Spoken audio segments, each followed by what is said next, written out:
Karena tiap orang ngasih wadah rezekinya itu beda-beda.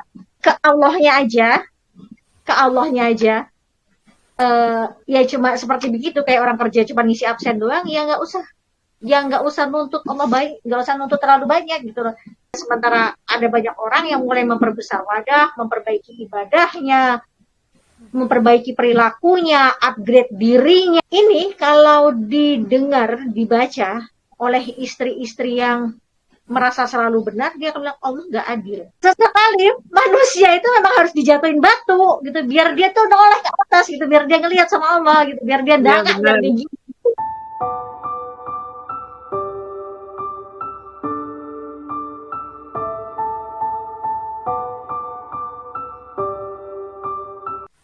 Ketika kita mengatakan Allah nggak adil, sesungguhnya kita adalah manusia paling egois. Kita ngerasa kita adalah manusia yang paling sombong. Ngerasa bahwa harusnya saya nggak dapat seperti begini, gitu loh. Rezeki, ketika Allah beri rezeki seperti hujan, taruhlah ini ngomongin tentang rezeki harta. Allah beri itu sama sebenarnya, hujannya sama. Tapi kenapa orang beda-beda dapatnya? Ya. Gitu. Kalau ngomongin, padahal hujannya sama. Kenapa? Karena tiap orang ngasih wadah rezekinya itu beda-beda. Ada yang ngewadahin pakai mangkok, ada yang ngewadahin pakai piring, ada yang ngewadahin pakai gayung, ada yang ngewadahin pakai galon, ada yang ngewadahin pakai drum, ada yang ngewadahin pakai toren, ada yang pakai baskom, beda-beda. Nah, pakai gelas. Wadah ini apa sih? Wadah ini adalah ikhtiar dan ibadah itu. Oh, balik lagi ke ikhtiar dan ibadah ya. Ikhtiar dan ibadah. Wadahnya ini. Jadi sekarang gini. Sholat 5 waktunya hanya untuk menggugurkan kewajiban. Nggak ada jiwanya di situ. Dia nggak bisa menikmati ibadahnya. Ya nggak usah tuntut banyak lah. Orang dia datang ke kantor juga, ibarat kata kalau kayak orang kerja, dia datang ke kantor tuh cuma buat ngisi absen, mau minta naik gaji. Saya kalau jadi ownernya, nggak dipecat aja udah bagus gitu kan. Ya. Datang ke kantor dia cuma buat ngisi absen doang. Yang penting yang penting dia ada hadir, ada fingerprintnya, nggak telat. Yang penting kan gitu. Terus tahu-tahu minta naik gaji gitu kan, ini apa gitu kan. Kalau masih seperti begitu-begitu aja kinerja, ibarat kata nih kalau diibaratkan dengan orang kantor, masih begitu-begitu aja kinerjanya, ya nggak usah berharap akan naik jabatan, apalagi naik gaji. Itu sama kalau kita, gitu. Sama kalau kita ke Allahnya aja, ya cuma seperti begitu, kayak orang kerja cuma ngisi absen doang, ya nggak usah nuntut Allah baik, nggak usah nuntut terlalu banyak gitu loh. Ini kan pekerja yang kayak ngerasa dibutuhin gitu loh, padahal dia yang butuh.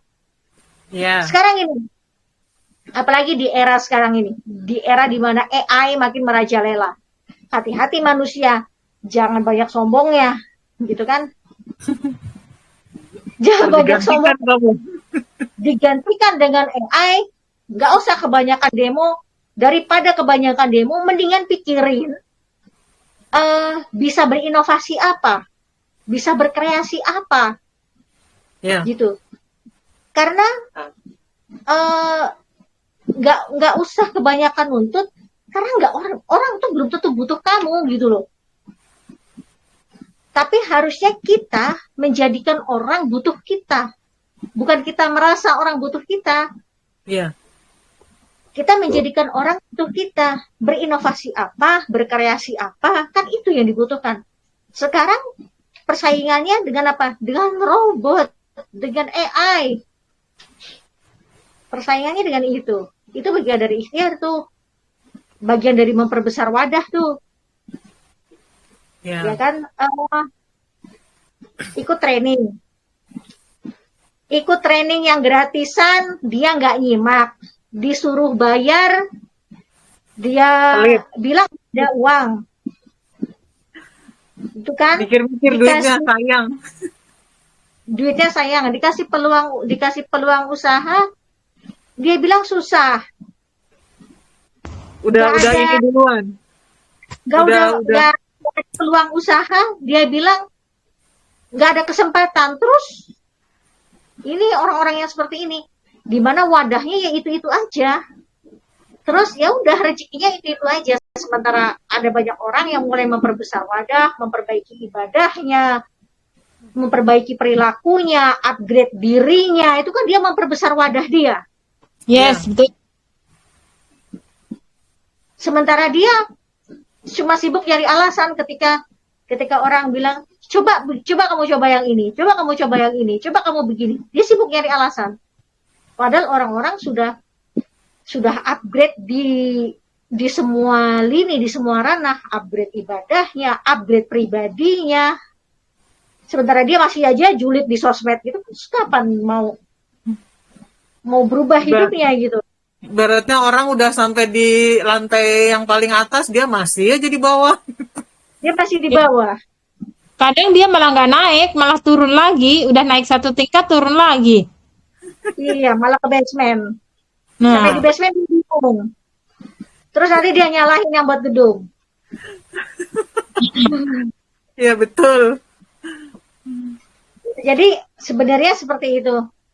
Kalau ngomongin magnet rezeki bisa disimpulkan yang pertama adalah pikiran, perasaan dan ucapan kita itu harus sinkron, benar dan baik. Dan ketika akhirnya nanti akan balik lagi nanti ke selektif makanan itu lagi, itu sebenarnya juga bagian dari ikhtiar magnet rezeki. Karena kalau makanannya nggak baik, ya juga nanti pikiran, perasaan dan ucapannya nggak bisa baik. Ya. Gitu. Nah itu. Terus Kan suka ada yang ngomong gini ya. Sebenarnya di otak pengen ngomong ini, tapi kok yang keluar ini gitu ya. Itu terus masih orang itu yang nggak koneksi. orang yang sakit saat melihat orang senang dan orang yang senang saat lihat orang sakit, ini juga nggak benar nih makanannya nih. Oh iya. Ini nggak benar nih. Nah, jadi pertama udah pasti itu dah dasarnya itu. Setelah itu kemudian pikiran, perasaan dan perbuatan. Kemudian apa persoalanmu? Maka carilah teman yang punya persoalan yang sama, doakan dia. Doakan dia dengan tulus. Doakan dia dengan tulus. Doa dengan tulus loh ya, dengan tulus beneran, bukan karena supaya nanti persoalanmu juga selesai gitu, enggak, tapi doakan juga dengan tulus karena memang bisa merasakan tanpa ada pikiran yang gimana itu, doakan dengan tulus. Insya Allah nanti Allah sendiri yang akan menyelesaikan urusanmu. Ya. Karena para malaikatnya langsung yang akan meminta kepada Allah gitu. Berikan dia seperti apa yang dia minta untuk sesamanya. Ya Allah, aku mohon engkau bisa memberikan dia apa yang dia minta untuk sesamanya. Sementara malaikat adalah makhluk yang tidak pernah berbuat salah. Tidak pernah berbuat dosa. Gitu. Ya. Ketika dia minta tanpa hijab pada Allah. Gitu. Jadi kita ambil hati dari situ. Nah, itu yang kedua. Yang ketiga adalah memperbesar wadah. Itu sih kesimpulannya dari Magnet Rezeki. Memperbesar wadah, ya upgrade ibadahnya, kualitas ibadahnya, terutama sholat. Yang pertama pasti sholat. Sholatnya, kualitas ibadahnya di-upgrade, kepribadiannya di-upgrade, skillnya di-upgrade, pengetahuannya di-upgrade. Jadi nggak cuma julid doang gitu di sosmed gitu loh. Nggak cuma komentarin ini itu aja di sosmed terus ngeluh. Ini itu nyindir si ini, nyindir si itu, nyindir suaminya, nyindir mertuanya, nyindir iparnya. Ya. Terus rumah tangganya benar. Kalau rumah tangga udah benar dengan sindir-sindiran, itu udah dicontohkan sama Rasulullah itu pasti.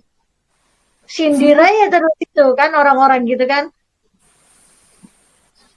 Ya. Itu Oke, jadi jadi itu aja.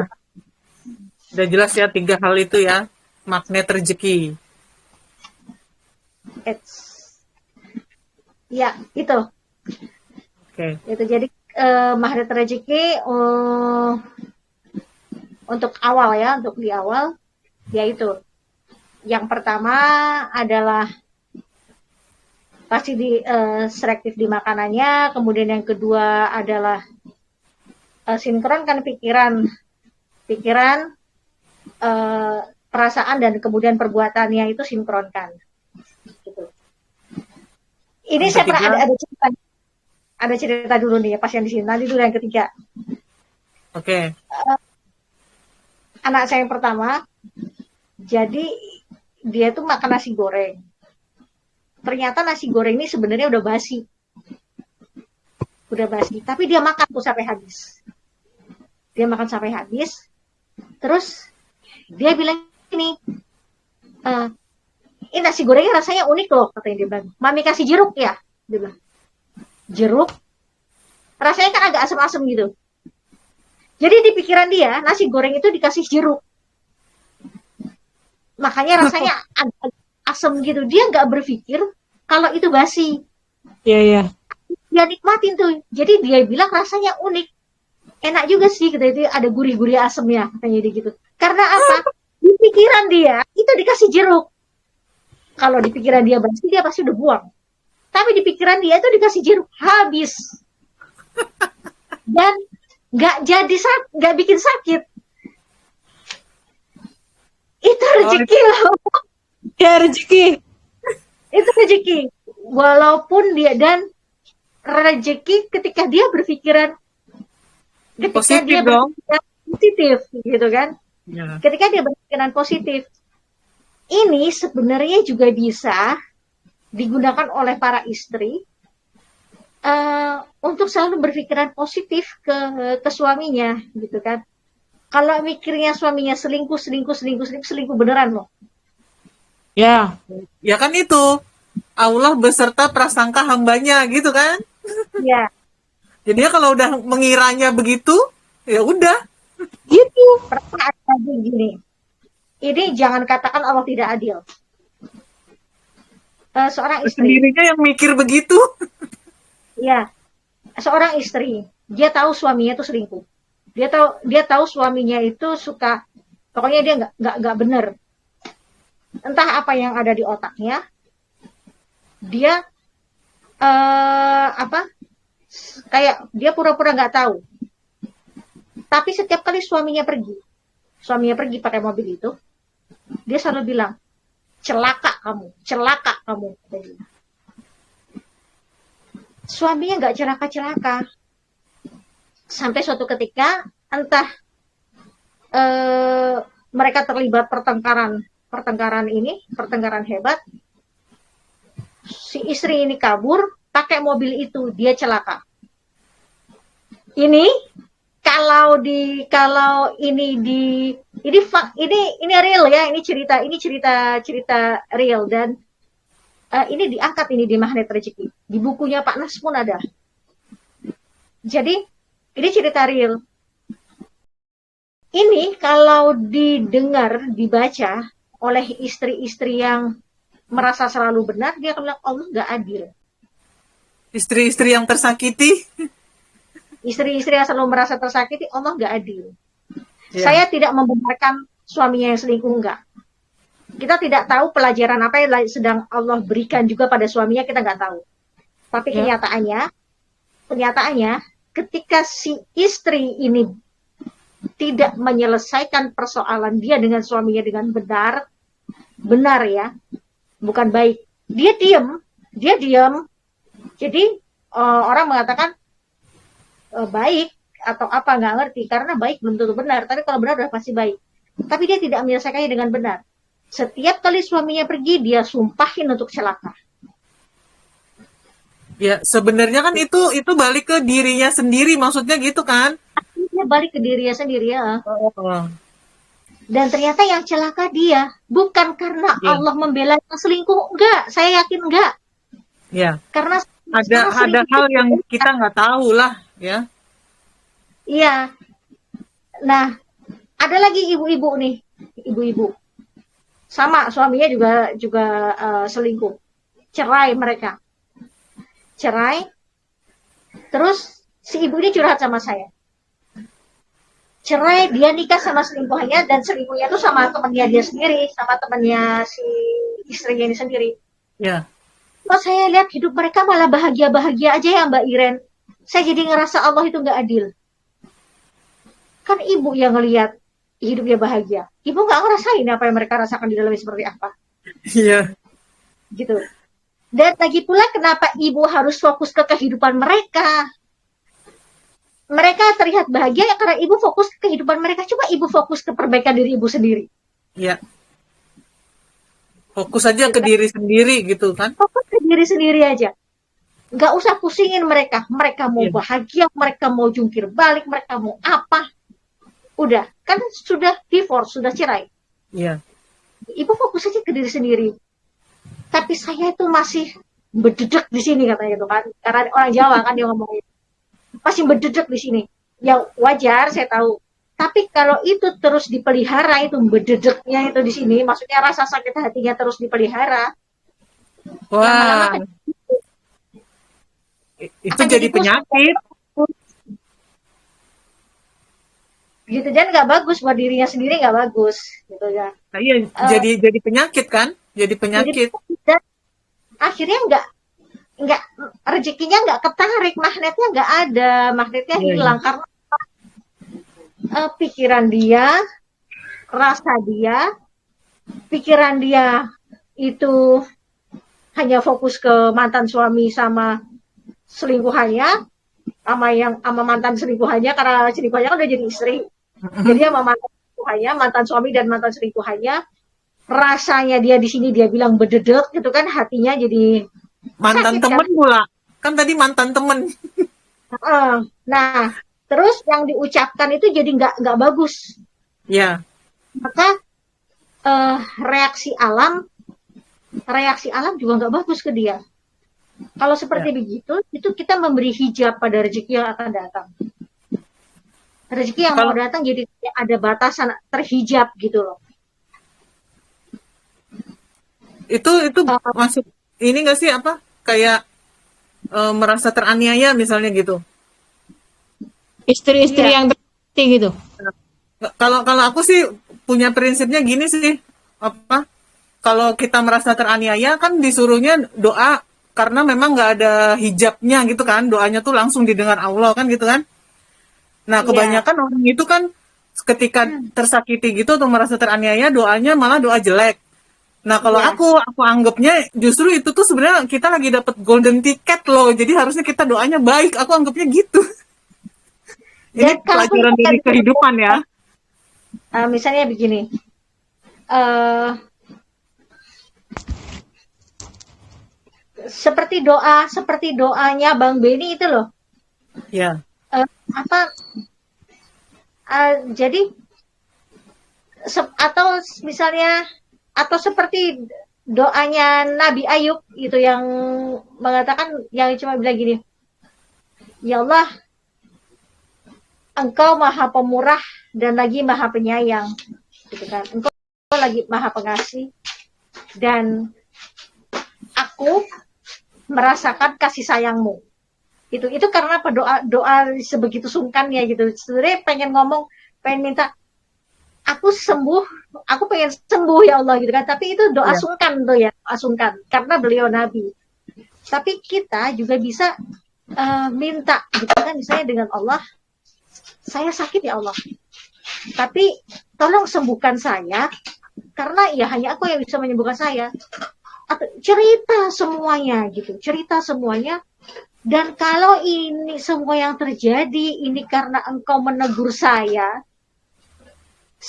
tolong tunjukkan maksudmu apa, melalui kejadian, melalui ucapan orang, melalui apa, tolong tunjukkan. Atau bahkan nanti melalui Al-Quran yang saya baca, tolong tunjukkan, tolong bicara sama saya melalui siapa saja. Melalui siapa saja, melalui apa saja, saya harus bagaimana, apa yang harus saya perbaiki. Itu loh. fokus ke sini, bukan fokus minta Allah balesin dendam kita gitu emang ya. Iya. Iya. Dan kan emang kalau di agama kita nggak boleh dendam, itu nggak boleh. Karena itu Betul. akan membakar. Iya, betul. Ya lebih baik Sakit, introspeksi diri sendiri aja lah. sakit hati dikhianati itu hal yang wajar. Tapi ungkapkan itu semuanya, curhat sama Allah, ungkapkan semuanya. Tapi ceritain diri sendiri dan minta untuk Allah sembuhkan. Udah nggak usah fokus sama mereka yang lagi berkhianat. Itu sudah urusan Allah. Iya. Gitu. Jadi Yakin aja kalau guru sih saya mereka dapat balasan kan, yakin aja gitu. Nggak usah kita rilis, minta. rilis buat hati saya untuk bisa memaafkan mereka. Karena memaafkan mereka itu bukan menebus dosa mereka ya. Ya, betul. Gitu. Jadi Itu buat diri sendiri. kata kata guru saya, kita kita itu beneran beneran kayak ngelendot gitu sama Allah, beneran kayak curhat gimana gitu. Jadi beneran itu ngomong, beneran ya curhat sebagaimana ini biasanya curhat. Dan apapun yang Allah berikan itu supaya kita noleh ke Allah. Guru saya ngomongnya gini nih, ada orang di bawah dan ada orang di atas. Orang di bawah itu lagi kerja, yang di atas ini ownernya gitu, maksudnya bosnya dia. Sama bosnya dijatuhin duit. Si orang yang di bawah ini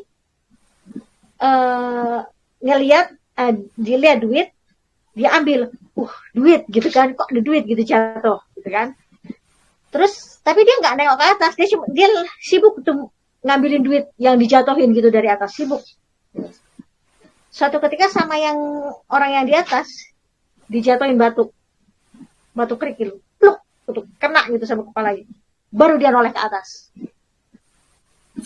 Gitu. Sesekali manusia itu memang harus dijatuhin batu gitu, biar dia tuh noleh ke atas gitu, biar dia ngelihat sama Allah gitu, biar dia dangak, biar dia gitu. Kalau dikasih duit terus, dia akan sibuk tuh mengutin duitnya, dia lupa gitu siapa yang jatuhin duit. Ya. Aduh, ketika dia dikasih kenikmatan terus, dia akan sibuk itu dengan kenikmatannya itu. Ya. Tapi ketika dia dikasih lemparan batu, siapa ini gitu kan, dia nengok ke atas gitu. Itu si perumpamaan guru saya begitu. Okay. Jadi ya itulah magnet rezeki ya. Ini kalau dibahas panjang ya, nggak akan habis. Seminarnya sampai 1 hari itu pun nggak bisa ngebahas tuntas gitu kan. Ya. Next kita akan bahas yang lainnya lagi. Jadi masih berhubungan dengan rezeki ya, masih berhubungan dengan rezeki. Karena emang soal rezeki ini memang sangat menarik gitu kan bagi orang gitu kan. Jadi yang pertama saya nggak bosan-bosan sih ya, karena memang saya selalu kampanye ini selektif makanan. Yeah. Nah, saya sendiri belum benar-benar sih bisa selektif makanan karena masih suka makanan instan, tapi whatever apapun itu tetap saya akan reminder diri saya dan juga berbagi untuk teman-teman selektif makanan. Kemudian yang kedua, dari makanan itu kita bisa samakan nih antara pikiran, perasaan dan juga ucapan. Gitu. Nah, yang ketiga, perbesar wadah. Ya. Itu. Oke. Berarti kalau masih ada yang mungkin kurang jelas atau gimana, nanti bisa tanya di kolom komen gitu ya Kak Iren ya. Iya. Kadang gini, ada yang sungkan di kolom komen, bisa chat pribadi juga boleh. Oke. Nah, itu aja sih dari saya. Dan oh ya, satu lagi tambahan, apapun masalahnya, Doakan orang yang punya masalah yang sama, karena saat itu juga malaikat mendoakanmu pada Allah. Malaikat mengamini gitu kan. Bukan hanya sekedar mengamini, mendoakan untukmu juga gitu. Ya. Oke. Nah, itu aja dari saya. Wassalamualaikum warahmatullahi wabarakatuh. Waalaikumsalam. Waalaikumsalam warahmatullahi wabarakatuh. Terima kasih Kak Iren. Sama-sama Mbak Tari. Sampai ketemu di teman cerita Iren.